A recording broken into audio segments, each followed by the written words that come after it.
Hello everyone, the new Frost mode just came to Tower Defense Simulator around 1 or 2 days ago by the time I'm posting this video, so I'll be sharing my thoughts on it.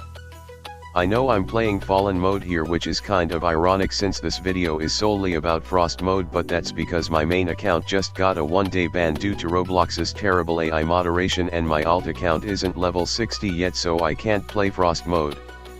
If you're unsure of what this Frost mode is, it's basically a new core survival game mode in TDS similar to the casual, easy, intermediate, molten, and fallen mode, except this time it's actually harder than fallen mode. I'm quite thrilled about Frost mode taking the throne away from fallen mode, since fallen has been the hardest classic game mode for the longest time, not counting special game modes like Polluted Wastelands 2 or hardcore mode. I guess you could say that Fallen King is no longer the king and that he has indeed fallen off. Actually maybe not, since Awakened Fallen King is still stronger than the Frost Spirit. I take back my words, my glorious Fallen King. Anyway, I'm also wondering whether anyone was misled by this update, since Christmas is right around the corner and this game mode is icy themed, not to mention that the Frost Spirit was also a previous Christmas event boss.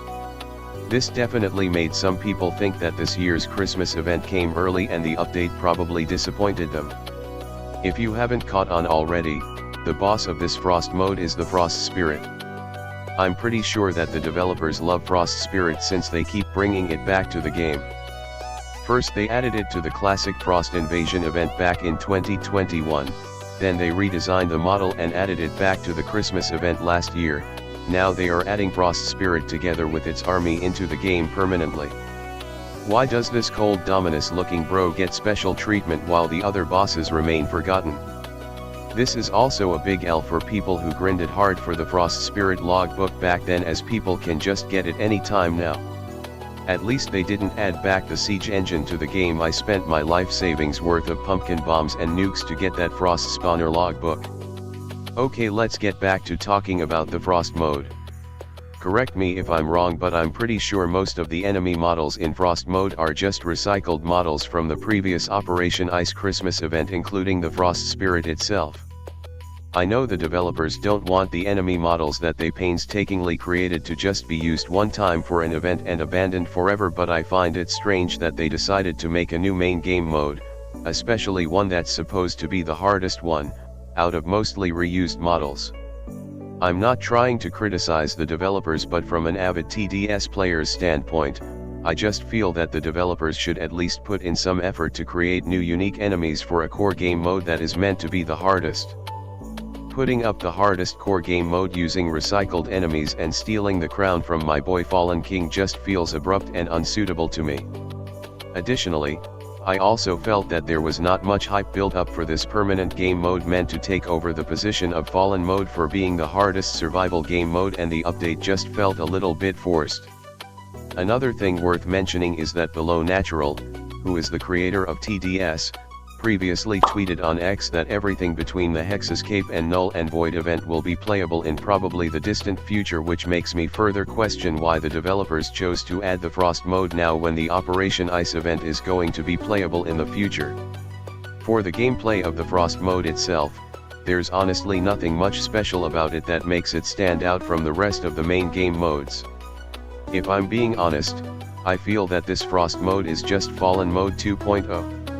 What I mean is that it just feels like Fallen mode, but the enemies are reskinned with a more icy frozen theme and enemies are just stronger, as I can kind of see a strong resemblance between the Frost mode and the Fallen mode.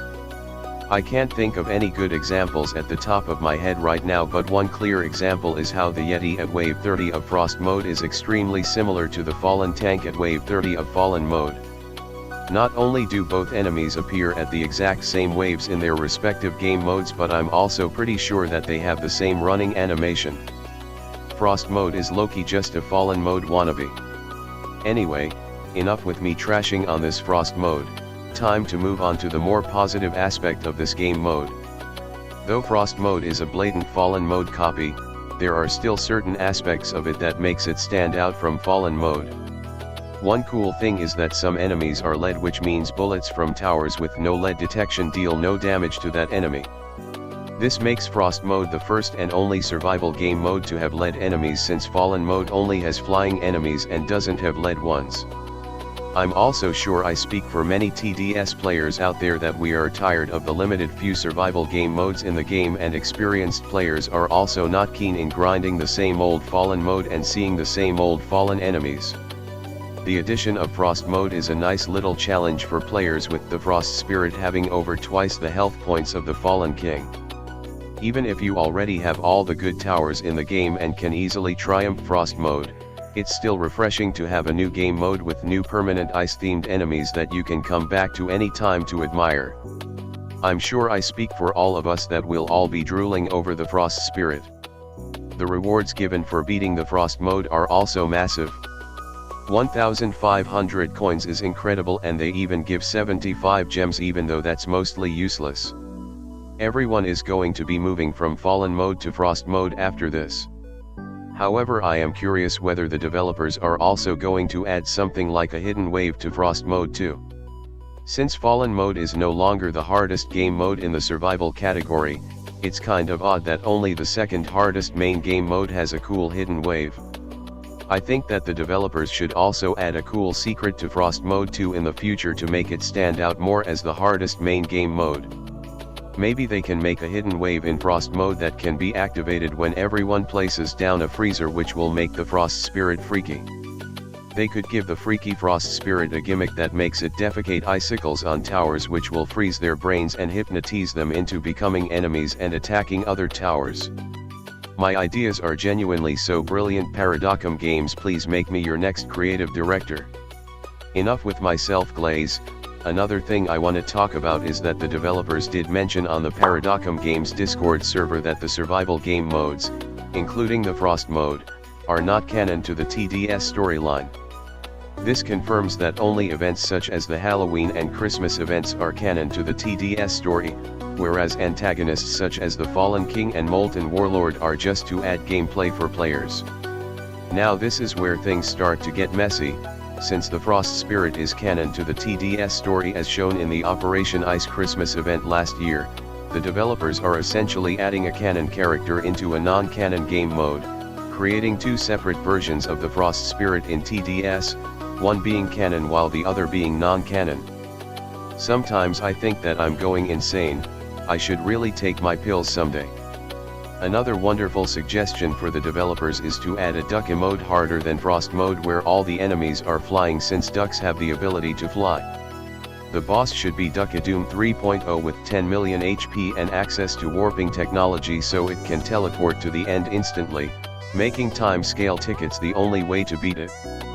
Now that I think about it, Molten mode should also honestly be made harder than Frost mode, since the Molten Warlord and the other Molten enemies would literally just melt the Frost Spirit and its frozen army. Alright, what am I even yapping on about at this point? Anyway, that's basically all I have to say about the new Frost mode. Thank you for watching and goodbye.